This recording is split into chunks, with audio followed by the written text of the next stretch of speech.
I'm Satish Kumar. I'm editor of Resurgence magazine, and today I am participating in the Being the Change conference in London. And I think this is a very important conference because if we want to see a change, a transformation in the world, that has to begin with us. We have to be the change we want to see in the world. That's what Mahatma Gandhi said. And this conference is embodiment and a kind of symbol and representation of that ideal. Unless we be what we want to see in the world, there is no integrity and therefore there is no power. Words have no power without life behind those words. And so this conference has a wonderful and a very important message for the world, that we have to live what we want to see in the world. Lots of people want to see change in the world, but they don't live it themselves. How can you expect other people to live your ideals if you can't live yourself? So this is a very important conference, and I'm delighted to be here.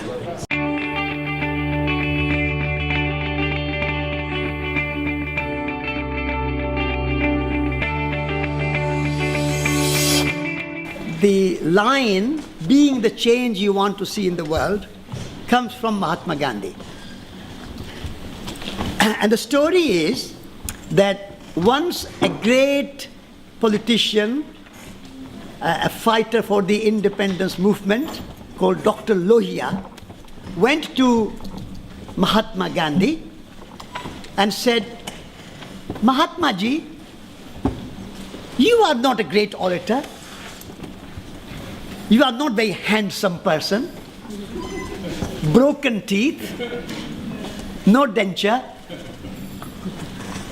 But when you give a call to people, thousands upon thousands of people follow you. And there are great orators, handsome young leaders like Mr. Nehru, Mr. Patel, many, many others. And when they speak, or they give a call, maybe a few hundred follow them. What is the secret of your leadership?" That was the question posed by Dr. Lohia to Mahatma Gandhi. Mahatma Gandhi said, "I don't know. But one thing I can tell you is that I have never asked anyone to do anything which I have not tried it myself in my own life. And I believe," and that time he said, "and I believe that you have to be the change you want to see in the world." That's where the sentence comes. And so, Mahatma Gandhi's power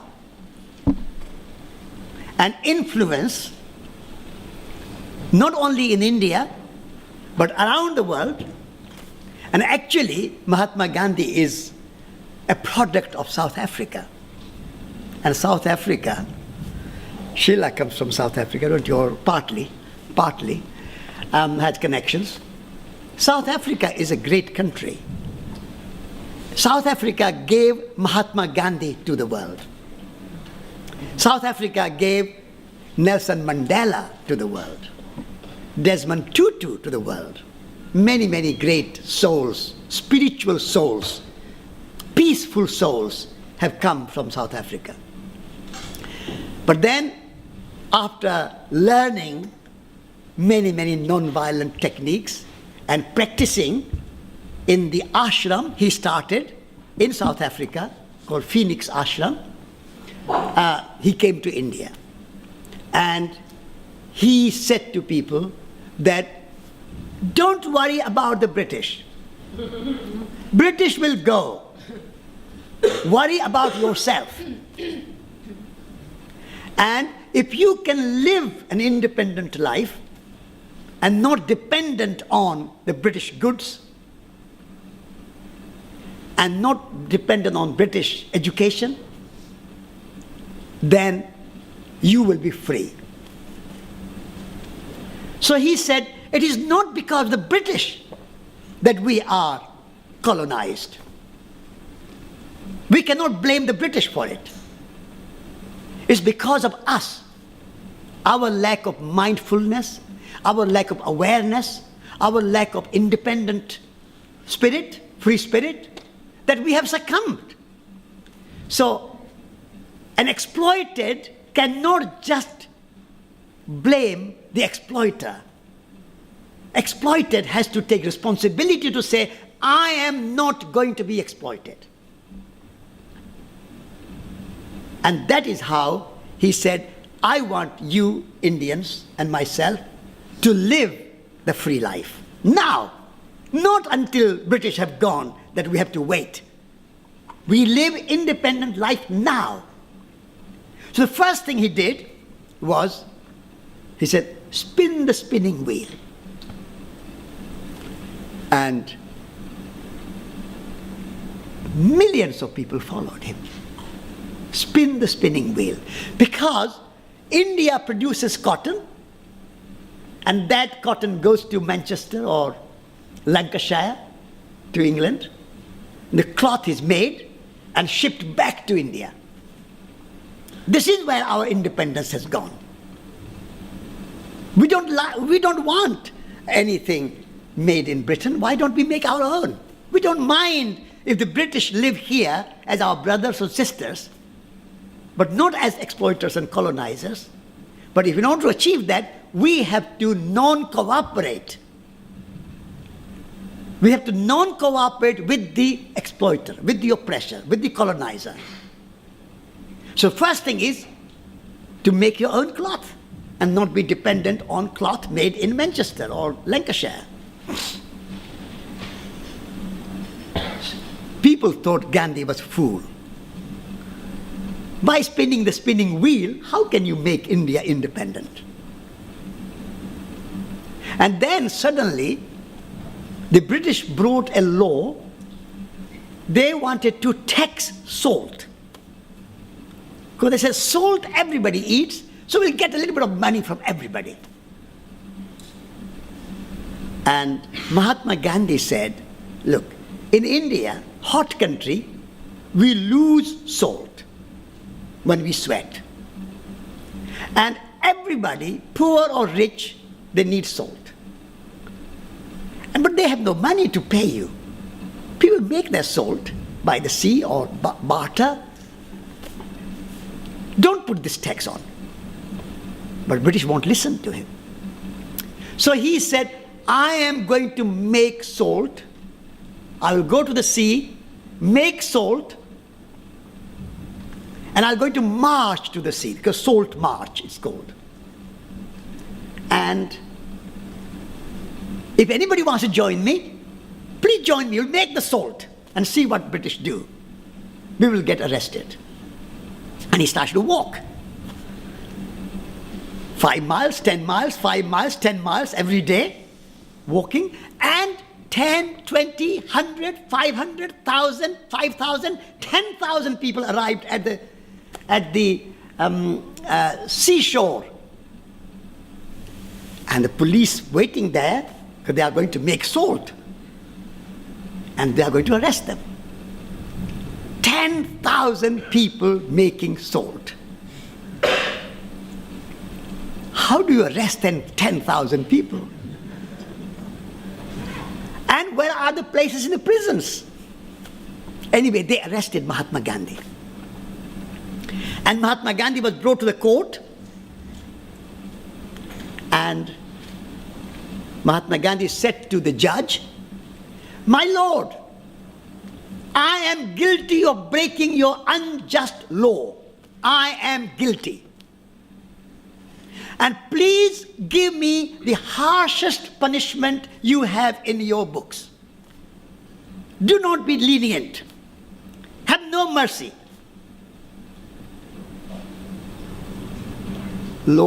Chief Justice or Lord Justice said, I'm sorry, Mr. Gandhi, I have to send you to jail. Gandhi said, my lord, he was a lawyer. He was a lawyer trained in England, in London. He said, my lord, don't be sorry for sending me to jail. I will go to prison as a bridegroom goes to wedding chamber. With pleasure, I will go to jail. I have broken your law. I'm ready to take any punishment you want to give me upon myself. That is non-violent action. When you have no fear of punishment, no fear of death, no fear of hunger. And then Mahatma Gandhi went to jail, and thousands upon thousands upon thousands of people all over India were making salt. And the British Indian police, but British police, ruled by the British, had to build tents, marquees, to accommodate all these prisoners, salt makers. And at the same time, more or less, they said, we are not going to work as long as the salt tax is on us. We are not going to work for any offices, any government work, anywhere. Post offices closed. Police stations closed. Even police boycotted. So we agree with Mahatma Gandhi. Now that is how being the change creates revolution. And by his own example, wearing a loincloth, living simple life. Do you know how he got to loincloth? When he arrived from South Africa to India, before he became the great campaigner for the independence of India, he said, I must go and find and learn my country. How people live, how people think, what they are up to. So he took a train journey. I'm sure many of you have seen Richard Attenborough's film. He quite nicely describes all these things.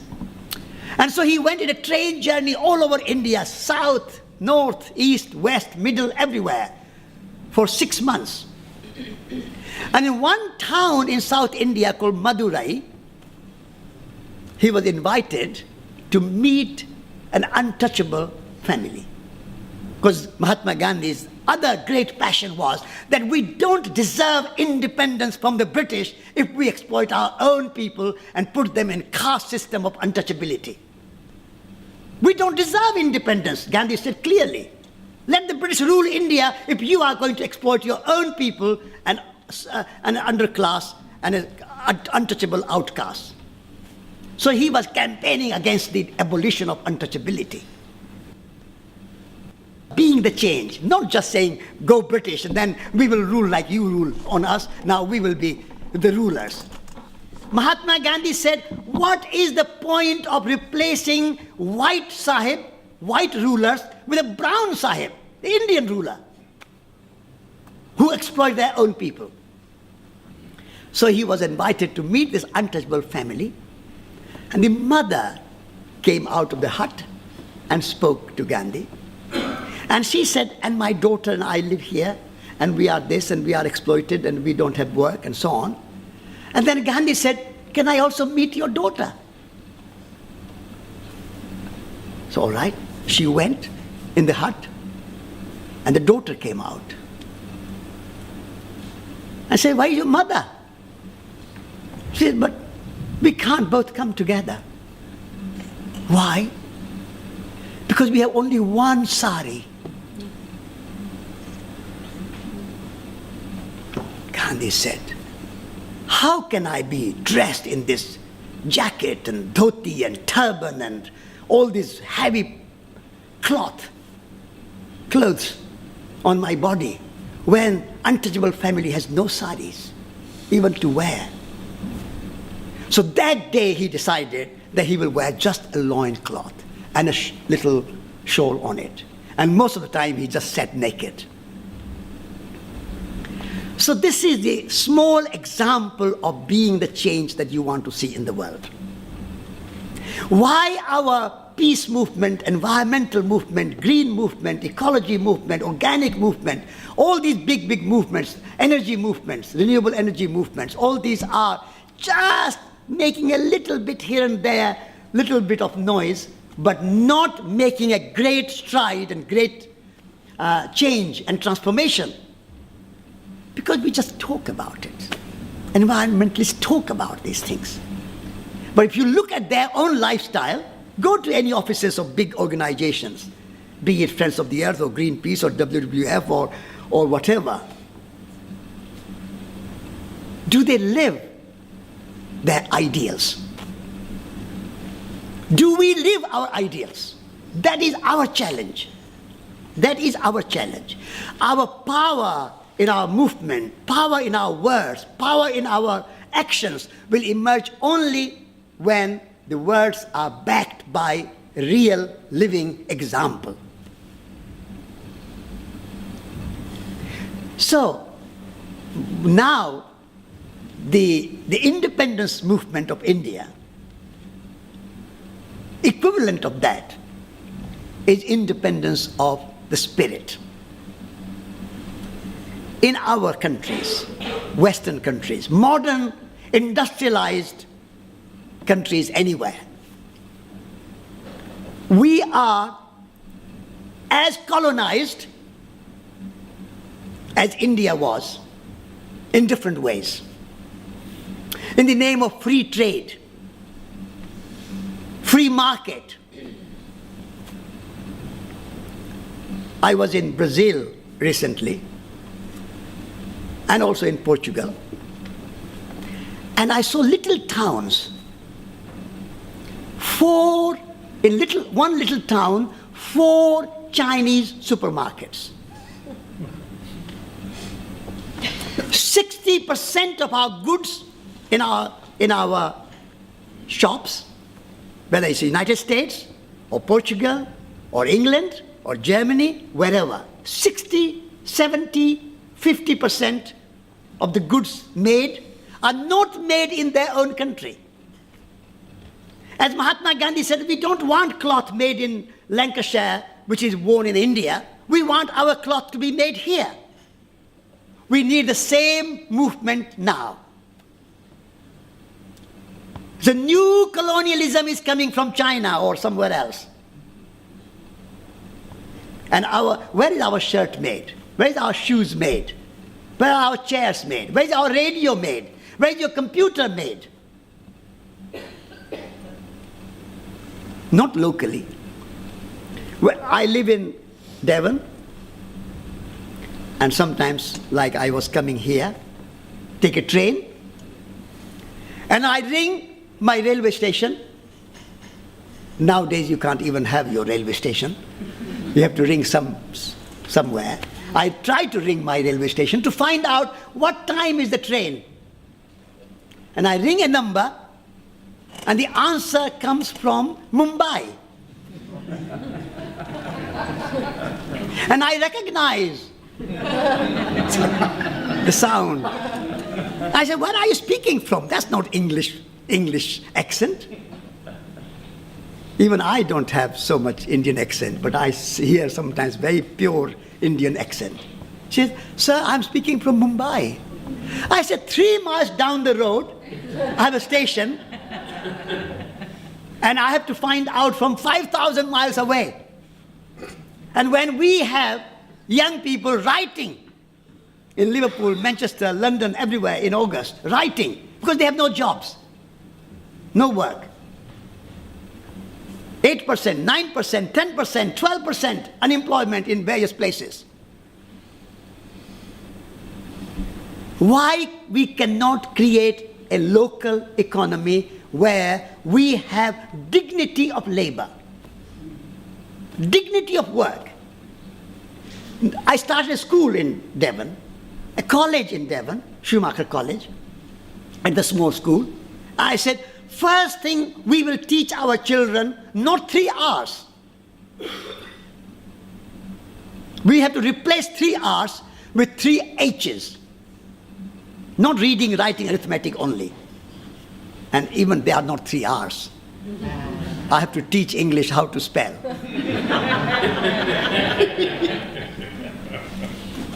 But joking apart, 3 hours not enough.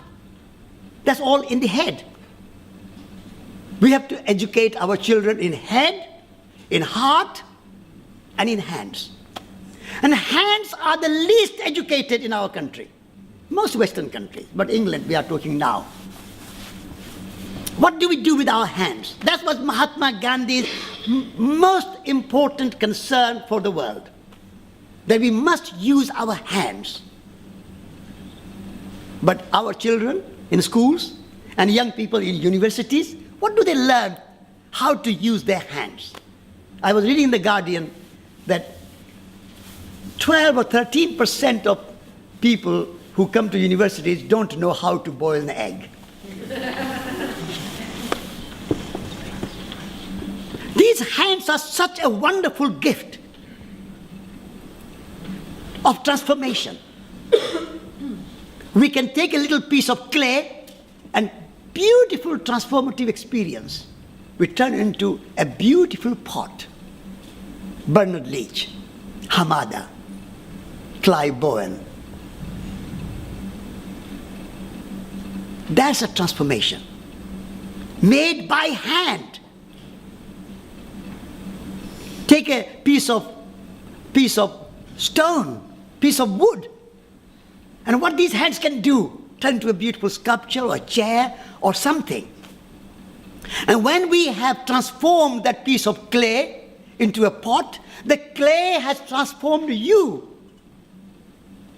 from an ordinary being to a Bernard Leach, famous. Who is more important? Who made Bernard Leach, the clay? Who is more important, Van Gogh or sunflower? If there was no sunflower, there would be no Van Gogh. That is a transformation. How can you experience that transformation of your life unless you use your hands? With your brain, of course, with your imagination, and with your heart. So I say to my children in the small school, we say, we'll teach you Shakespeare and Darwin only after you have learned how to do dishes lovingly. Kitchen is not only to cook your food, it's also a classroom. You have to learn how to cook lovingly. Real food, not food technology to pass exams, but real food to serve your fellow students and your teachers and your guests and your parents in the school. And the small school children now are, I've been running it for now nearly 30 years, the small school.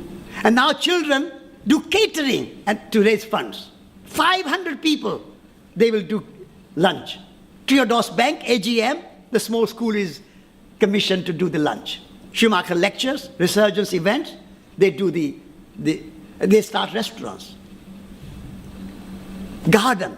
Every school must have a garden where children can learn how a seed is planted in the soil and it grows beautiful flowers. What transformation. The experience.